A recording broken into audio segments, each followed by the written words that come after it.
Car കത്തിനശിച്ച് ഉള്ളിലുണ്ടായിരുന്നയാൾ മരിച്ചു.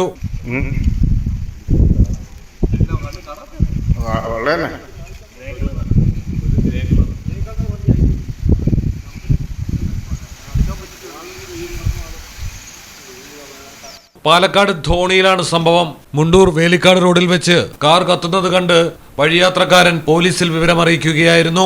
നാട്ടുകാരും അഗ്നിരക്ഷാ സേനയും എത്തി തീയണയ്ക്കുമ്പോഴേക്കും കാർ പൂർണ്ണമായും കത്തിയിരുന്നു. തുടർന്നാണ് മൃതദേഹം കണ്ടത്. വേലിക്കാട് സ്വദേശിയുടേതാണ് കാറെന്ന് സ്ഥിരീകരിച്ചിട്ടുണ്ട്. എന്നാൽ ആരാണ് കാറിനകത്തുണ്ടായിരുന്നതെന്ന് വ്യക്തമായിട്ടില്ല. ജീവനൊടുക്കിയതാകാമെന്നാണ് പ്രാഥമിക നിഗമനം. ഫോറൻസിക് വിദഗ്ധർ ഉൾപ്പെടെയുള്ളവർ സ്ഥലത്തെത്തി. കാർ ഓടിച്ചിരുന്നയാൾ പെട്രോൾ പമ്പിലെത്തി പെട്രോൾ വാങ്ങിയിരുന്നു എന്നും പ്രാഥമിക വിവരം. മലയാളം ടെലിവിഷൻ, പാലക്കാട്.